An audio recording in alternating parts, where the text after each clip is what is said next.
Tunayo furaha kuwa hapa katika bandari hii ya Dar es Salaam, na tuko hapa kwa ajili ya kushuhudia kushusha shehena ya mbolea aina ya diammonium phosphate au kwa maarufu inaitwa mbolea ya DAP, mbolea ya kupandia mazao.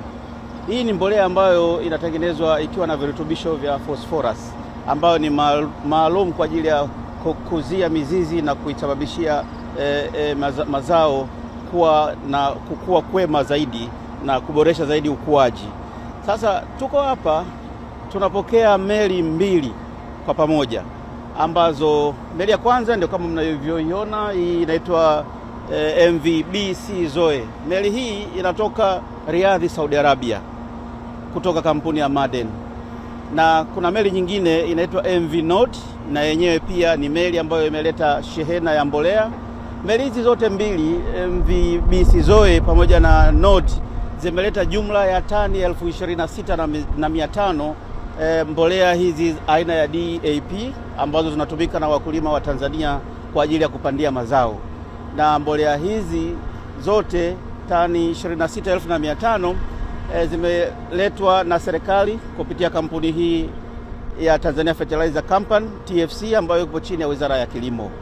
Sasa mbolea hizi tani 26,500 kwa ujumla zinatengeneza tani 50,000 ambazo tayari TFC imekwisha ingiza hapa nchini. Na kama mtakumbuka, serikali kwa kipindi cha mwaka huu wa kilimo, kwa maana ya msimu huu wa kilimo, ilipanga jumla ya tani 97,000 za DAP ziweze kuingizwa hapa nchini kupitia mamlaka ambao wanaratibu shughuli hii kupitia mamlaka ya mbolea Tanzania TFRA.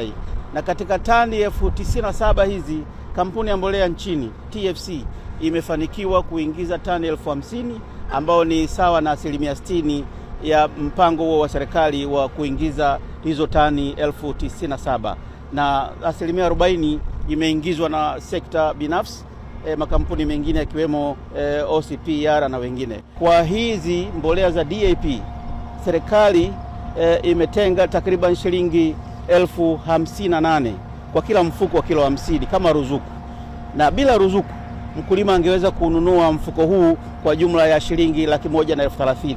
Kwa hiyo serikali imetenga takribani nusu, 45% mpaka 50 hivi ni ruzuku, na mkulima analipia hiyo sehemu nyingine. Kwa mwaka huu serikali imeazimia kwamba mbolea hapa nchini ziingizwe takribani 1,200,000. Hayo ndio mahitaji ya nchi, na mbolea hizi ni aina tofauti tofauti zinazotakiwa hapa nchini, ikiwemo mbolea za kupandia, lakini ikiwemo na mbolea za kukuzia mazao. Mahitaji yamekuwa yakiongezeka.